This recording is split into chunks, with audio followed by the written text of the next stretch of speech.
At eto na nga mga kababayan, tayo ay nagbabalik na naman. At sa video na ito, pag-uusapan natin ang new pet ni Bonget. Aba, oo. Aba, unang araw pa lang, bumanat na. Oo. Alam niyo yung mga bida-bida na kakaklase nyo sa eskwela?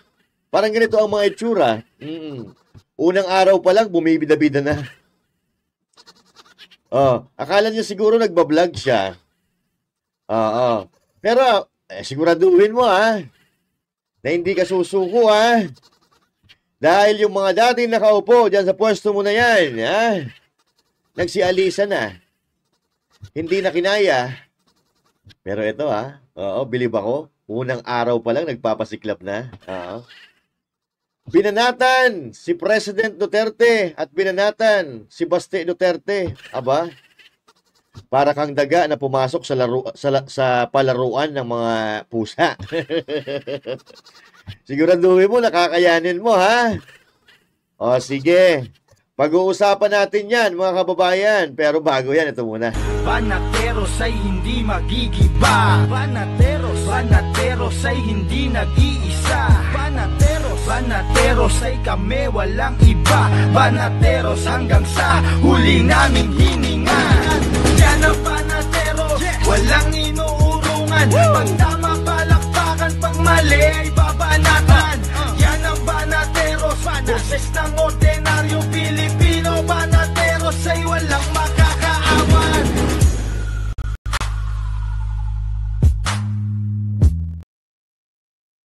At syempre, magandang araw, Luzon, Visayas, Mindanao, at sa mga kababayan nating OFW, mga immigrants sa iba't ibang panig ng mundo, magandang araw po sa inyo lahat. Yan.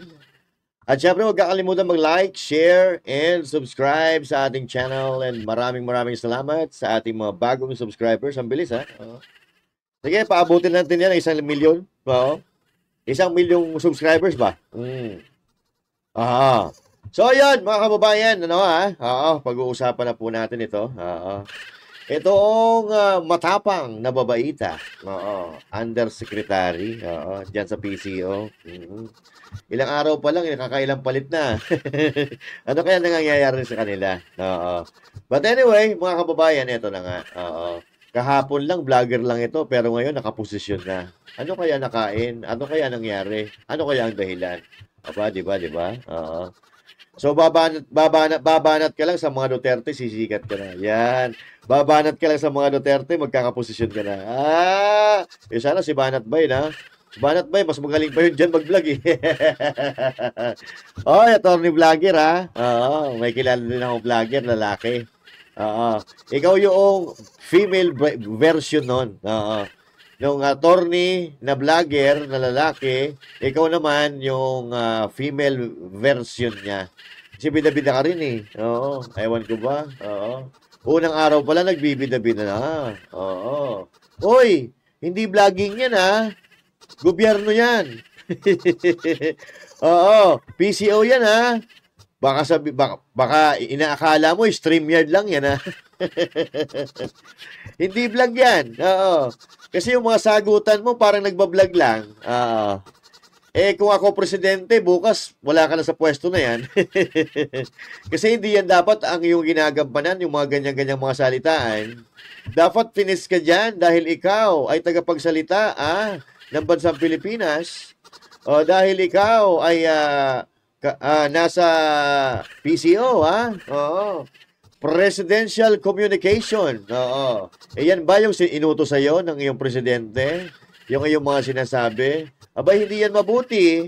Kung sa pagkain, yan ay nakakalansi. Anyway, mga kababayan, grabe, Grabe mga nangyayari ngayon. Matatawa ka na lang talaga, So, may mga nagre-resign, tapos papalitan ng ganyan, di ba? Pero abogado daw yan. Pero tinignan ko yung mga profile niya sa FB, aba, nagbablog-vlogan din pala to, si attorney. Attorney! Wala kang kinikita sa YouTube, di ba? But anyway, wala namang problema. Yung kumikita sa YouTube. Pero madadagdagan pa dahil undersecretary na. Wow! Babanatan mo lang yung mga kritiko. Aba, Happy-happy na. Ayan. At ito nga, kanyang inumpisahan ang mga birada. Ito po, kung paano siya magsalita. Kasi sabi ni PRRD, sinasadya daw na i-impeach si VP Sara para to prevent her from running in 2020. Well, anyway, alam naman natin kung ano ang unang pronouncement ng ating Pangulo. Ano? Sa una, of course, hanggat wala pa yung mga impeachment complaints, hanggat maaari ay huwag na sanang matuloy. But since nandiyan na, at hindi naman niya hawak, of course, ang Kongreso dahil meron tayong separation of powers. Separation of powers, no? Oo. Pero yung trabaho ng executive, yung legislative na ang tumitira. Yung pamimigay ng ayuda, yung pamimigay ng AIX, di ba? Yung pakikipag-meeting sa mga armed forces, di ba? Yung pakikipag-usap ni Tamba sa mga militar, sa mga AFP, sa mga kapulisan. Di ba dapat ang gumagawa niyan, yung executive? Nasaan yung separation of power dyan? Parang sharing of powers lang ang nangyayari dyan, madam. Sabi mo since nandiyan na yan, wala na magagawa ang presidente. Aba, wag mo kaming pinagluloko, ate.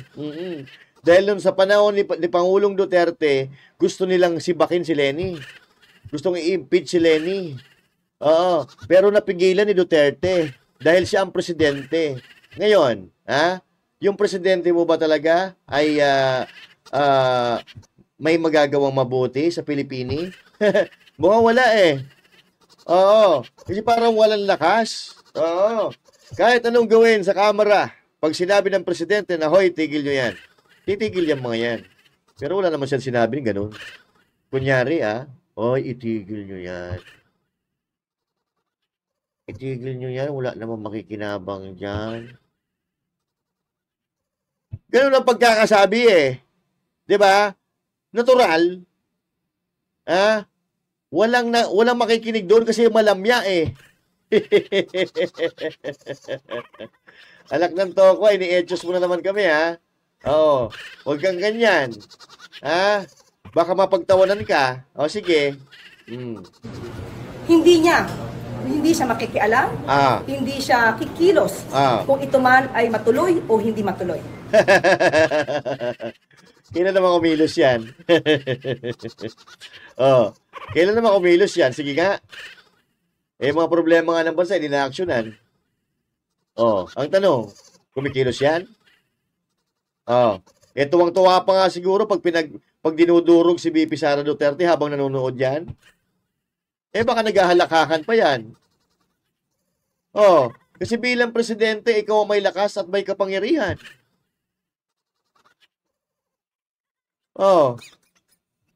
Bakit yung kapangyarihan ay tila ba nasa ibang kamay? Mahinang nila lang. Tuloy. So, kung ang sinasabi lamang nila ay para ma-impeach si VP Sara, well, kanilang opinion yon. Ito talaga naman ay nakikita natin kung saan sila gumagawi. At ito ay sa lahat ng kanilang mga rallies, makikita natin ang paninira nila sa pamahalaan at sa Pangulo. Nasasaktan sila, no? Nasasaktan sila sa mga parinig ni PRRD. Pero yung parinig ni Bongbong Marcos, hindi nila sinasabi. Yung suka, nagsimula sa suka. Tapos ngayon, nag-iiyakan sila na parang mga bata. Yan ang sinasabi ko sa inyo, madami. Pumasok po kayo ng mga daga doon sa palaruan ng pusa. Sigurado kayo matutuka. Tapos ngayon, iyak-iyakan. Gigil na kayo. Ay, nako. So, alam na natin kung saan ang punta nila. Saan? Gusto nila ulit makuha ang power, ang authority, ang posisyon. Abay, natural. Hindi lang kung halimbawa man, mga Duterte, hindi lang Duterte ang may gusto na mabawi ang kapangyarihan. Majority ng sambayanan gusto mabawi yan. dahil yan dito sa nangyayari sa ating bansang Pilipinas. Ang dami na naman na nangyayaring kagaguhan. Doon sa Caloocan, may katawang naagnas na tagpuan. Kahapon nasa maleta, chop-chop na katawan.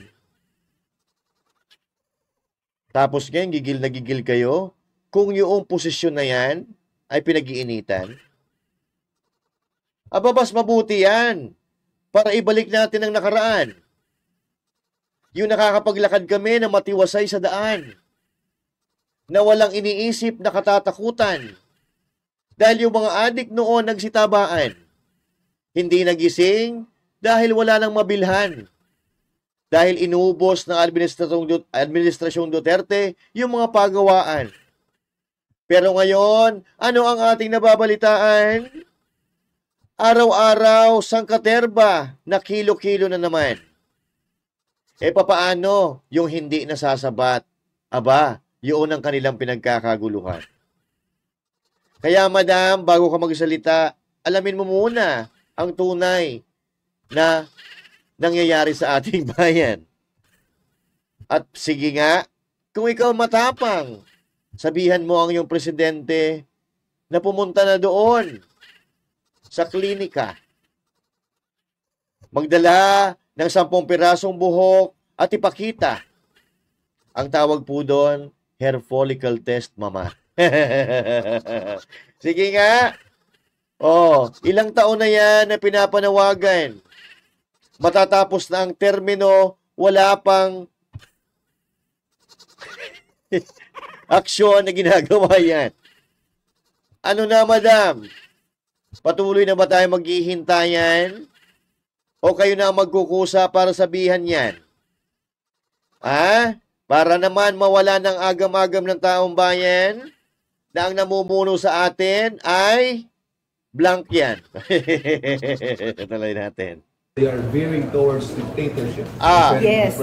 Ang una kong sinabi dyan noon ay anong ebidensya? Paano mapapatunayan? Katulad na sinabi ko. Ginagawa niya mga bata, ginagawa niya tanga mga Pilipino. Ako halimbawa, presidente na ako, di ba? Presidente na ako, naging presidente na ako Wala na akong pakialam kahit anong sabihin niyo. Wala na akong pakialam kahit batikusin ninyo ako. Kasi, presidente na ako Ito na yung pinakamataas na katungkulan sa Pilipinas na pwede kong makuha. Wala nang susunod dyan. So, ibig sabihin, kahit batikusin mo ako ng batikusin, wala na. Hindi na ako tatablan yan. Dahil ako na ngayon ang pinakamakapangyarihan. Maliban na lang kung gusto mong manatili dyan. Ikaw ay talaga'y masasaktan sa mga batikos ng mamamayan. Pero kung wala kang binabalak na manatili dyan sa iyong upuan, abay hindi mo gagawin ang mga galawan ng mga kawatan? Galawang panggigipit sa mga kritiko. Hindi mo gagawin yan. Pababayaan mo yan. Katulad ni President Duterte dati. Araw-araw, walang araw na ginawa ang Diyos na hindi siya binabanatan ng mga dilawan. Pero, meron ba siyang pinag-initan? Mismo yung leader nga ng mga Pinglawan, isinalban niya para hindi ma-impeach yan. Pero ngayon, ang dami niyong paliwanag, abay, yan ay kalokohan. Ituloy mo nga ang iyong mga kasabihan. Aba, tingnan mo yung mga komento, lahat silang tatawanan. Hindi tayo pwedeng maniwala. Bakit? Sa mga pang-iintriga lamang na walang ebidensya. Sino paniniwalaan namin? Yung mga nangako na napako? O yung mga nangako na isa katuparan?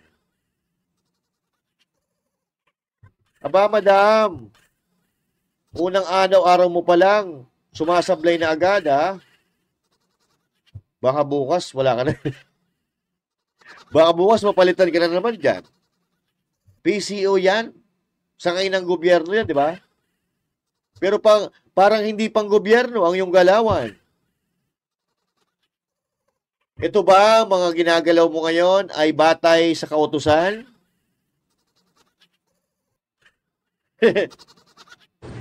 At ito naman, Alin? siguro naman ay natatandaan ninyo. Alin dyan? Yung panahon ni dating Pangulong Duterte, Oh. inamin niya, Oh, fiscal pa lang siya.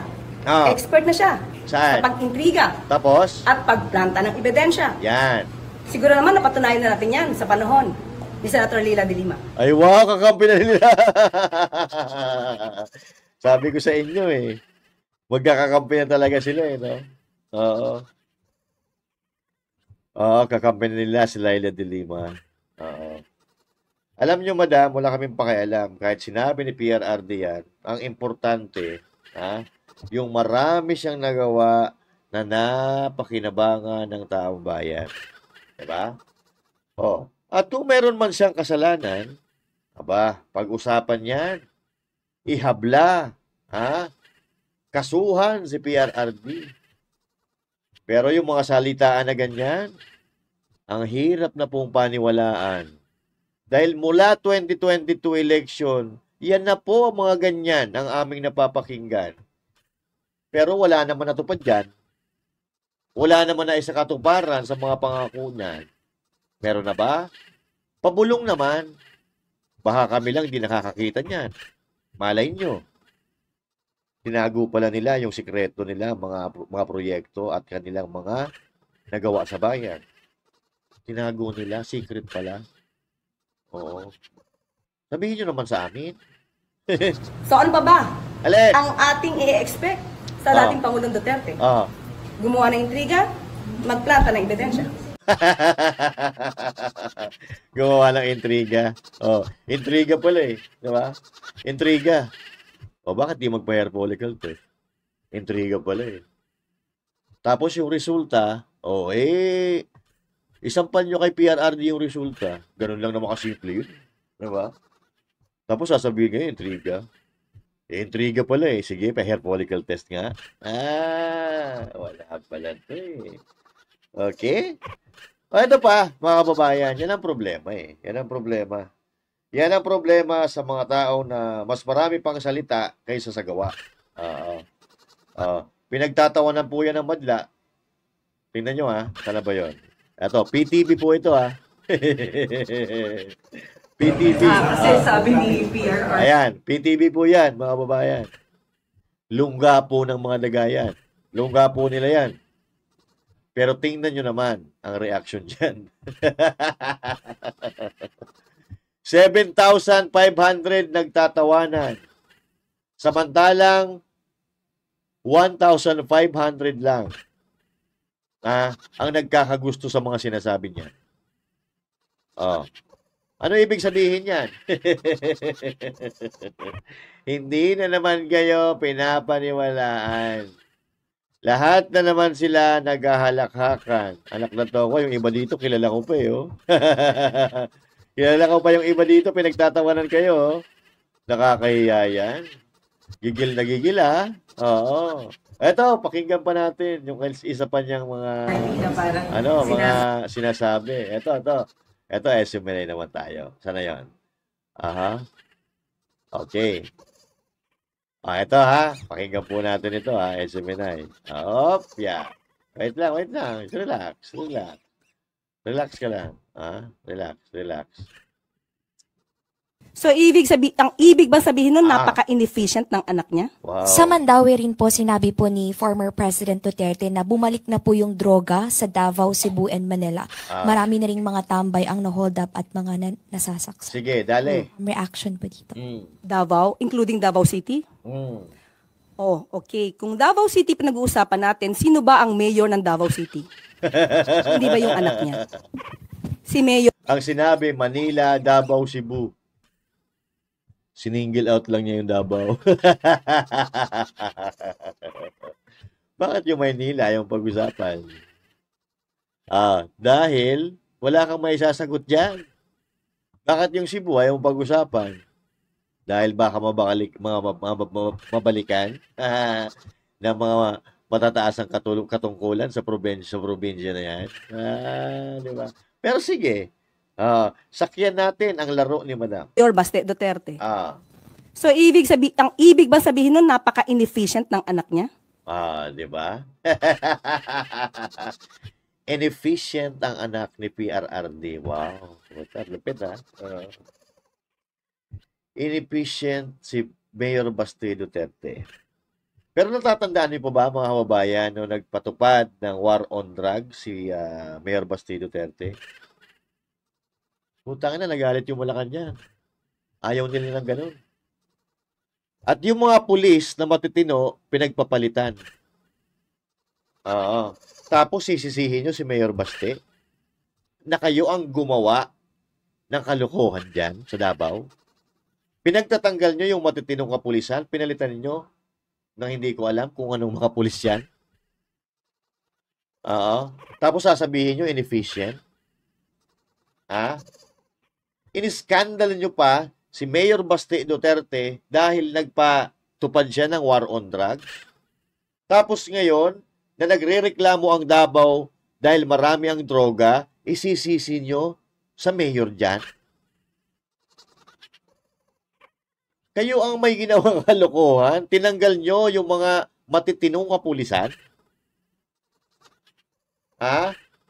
Ano to? Sabotahe lang? Tigilan nyo kami.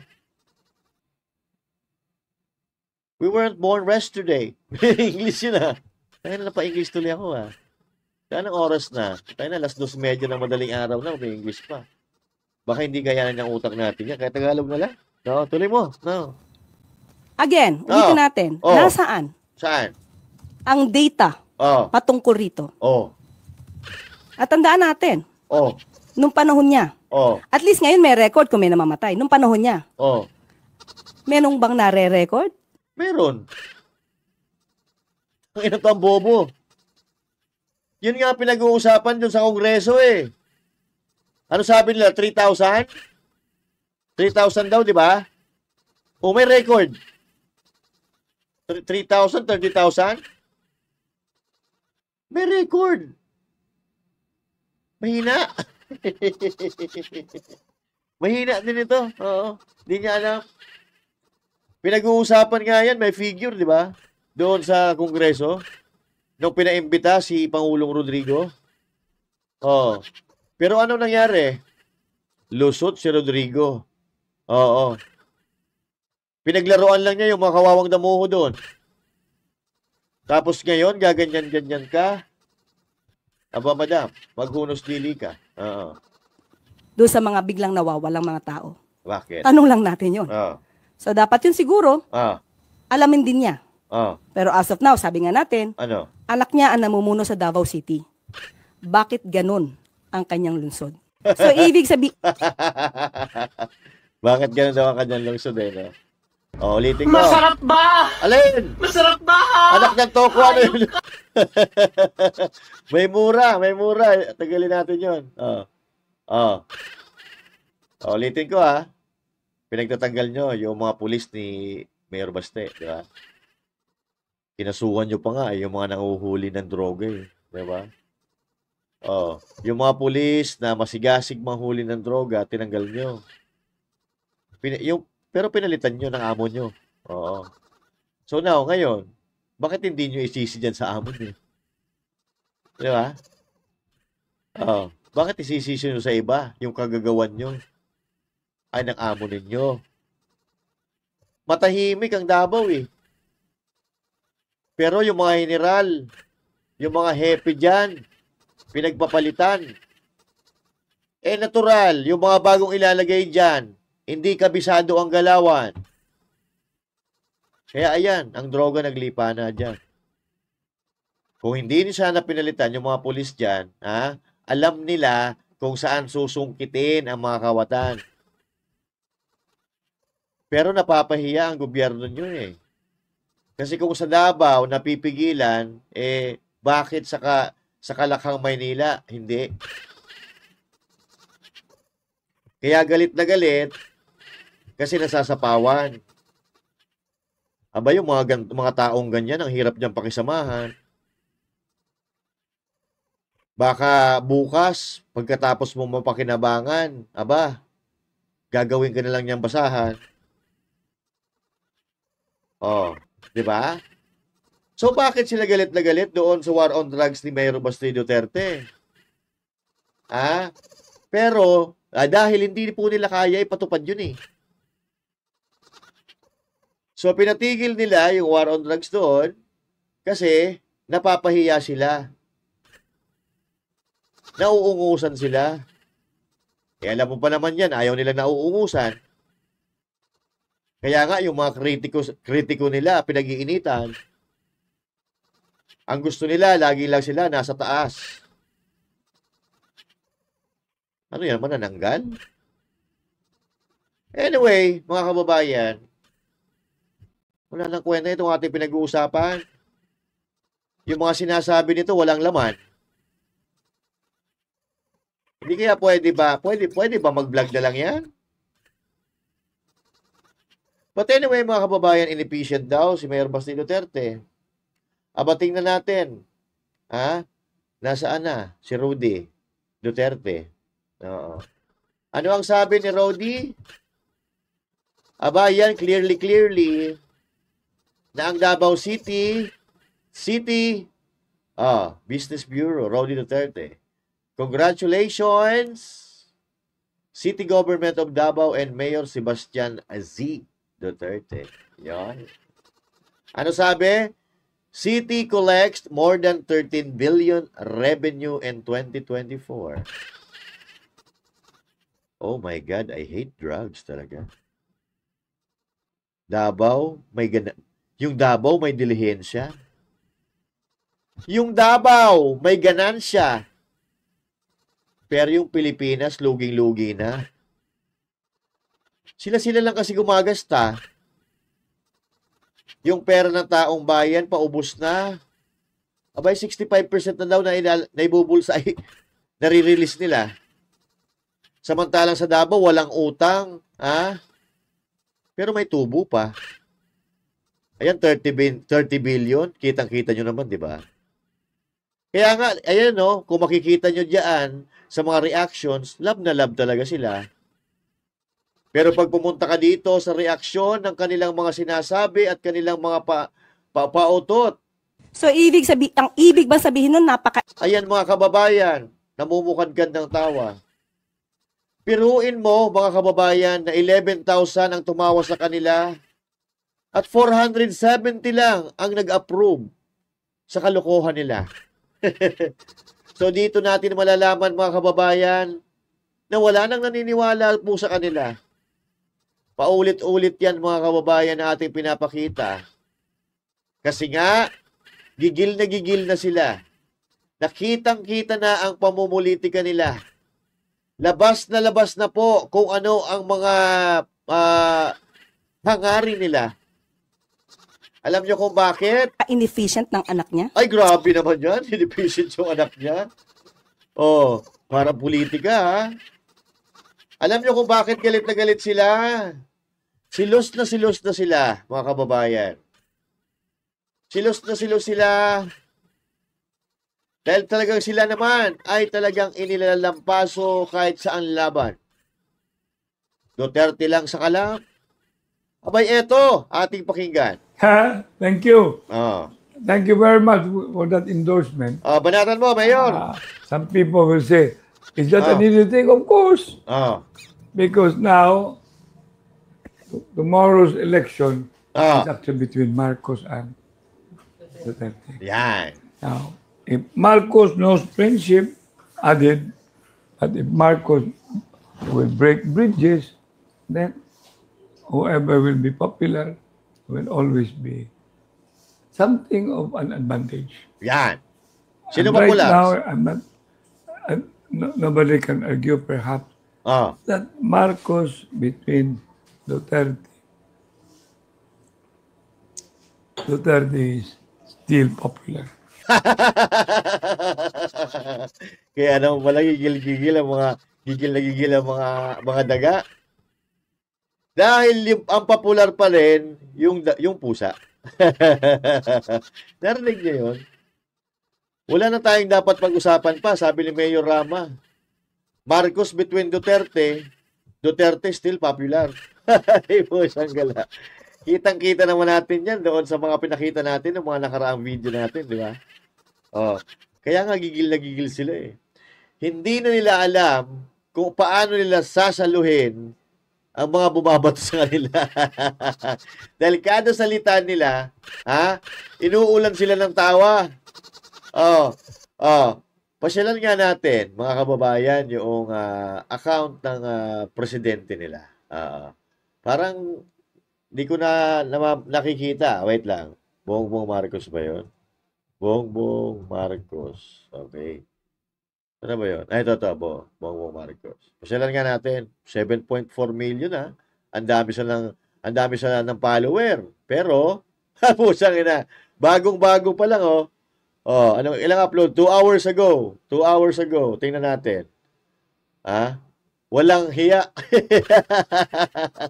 Lamang pa rin ang ha-ha-ha. Ayan lumalamang ang ah-ha-ha. Wala pang data. Pero, ayan nasa dulo kasi yung ah-ha-ha. Ibig sabihin lamang yung ah-ha-ha. So, ito, pag-usapan. Ano'y natin dito? Ayun, lamang na naman ang ah-ha dito. Dapat yung marami-rami para makita natin. Ha-ha-ha na naman. Lamang na naman. Ito medyo malaki-laki, 47. 4738. Ito, tingnan nga natin to kasi matagal-tagal na to eh. Okay, 1, 2, 3. Halak na to. Pa rin, Bongbong Marcos can see the total number of reactions. Walang hiya. Ano nangyari nito? Bakit hinide nila yung numbers? Di ba dapat yung ha-ha-ha may numbers dyan? Ba't ngayon wala na? Ano kaya ginawa dito? Ay, nandadaya kayo yung mga ha-ha-ha, di ba may number yan? Makikita nyo, ha-ha-ha. Halimbawa, 7,000. Yung love, 100. Ganun. Pero ito, bakit kaya wala na? Tingnan natin. Parang may ginawa sila dito. Ito 38. Ha-ha-ha pa rin ang nangigibabaw dyan. Pero, wala na pong number, mga kababayan. Tinanggal yung number. Sabi dito, ito. Ayan. Bongbong Marcos can see the total number of reaction to this post. Walang hiya. Ayaw na ipakita. Bakit? Nahihiya na kayo? Wala na lahat po, Ayan, wala na po talaga, Ayan, wala na. Only Bongbong Marcos can see, the total number of reaction. Nahiya na sila. Nung una, nag-delete. Ngayon, hinide na. Ito. Wala na talaga. Yung dati. Ito, si JC De La Cruz, kaibigan natin to. Si JC De La Cruz, kaibigan natin doon, na dati, sumusuporta sa kanya. Pero ito ngayon, nagpapaulan na rin ng ha-ha-ha. Wala na, Bongbong Marcos can see the total number of reaction. Tinago na nila. Kasi napapahiya na. Kasi kaya nga, kung ano-ano ginagawa nila sa presidential communication Kung ano-ano ng rigudo ng ginagawa nila dyan. Eto na. Wala na. Wala na yung number. Ulang gala. Basahin na natin.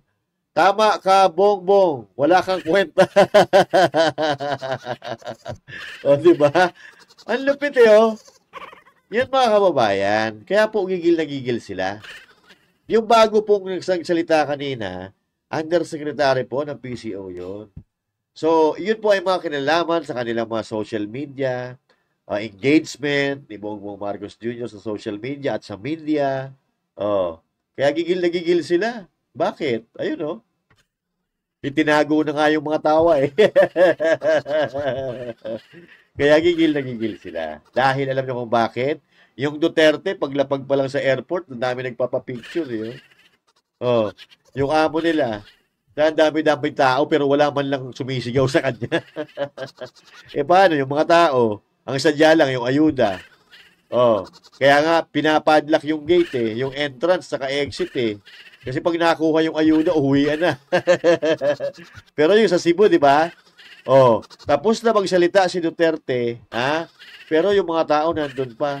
Oo. Tapos pinalalabas nila, pinipicturean nila yung stage na tapos na. Ha? Tapos na. Yung ipapakita yung mga green na upuan, wala na nakaupo. Kasi tapos na eh. Ah. Eh, ikaw ba naman magpipicture ka na? Takot lang ng mga yan. Oh. So anyway, mga kababayan, yan po ang katotohanan. Kaya po sila gigil na gigil dahil sila po ay talaga namang nauungusan. Sinasabi nila malakas ang kanilang mga kandidato. Wala, mga kababayan.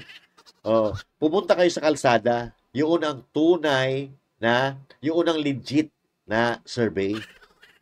Yun ang legit na kaganapan sa ating bayan. Yun ang pulso ng bayan. Hindi yung sa stage na yan, maraming artista, maraming kumakanta-kanta, may ayuda pa. Anak ng tokwa. Yung sa Cebu, ha? Mga local bands lang nagkakanta-kanta. Oo. Pero, yung tao, halos di na magkasya. Yan ang problema sa atin, di ba? Sige, oo. Oo, galingan nyo pa, ha? Oo. Magkita-kita po tayo muli sa susunod nating upload, mga kababayan, and live. At syempre, ako ulit, si Master Judea. Pag meron po kayong mga comment, mga opinion, reaction, i-comment nyo dyan. Babasahin natin yan at pupusuan. Alright? Magkita-kita po tayo muli. Magandang araw sa inyo lahat. Goodbye!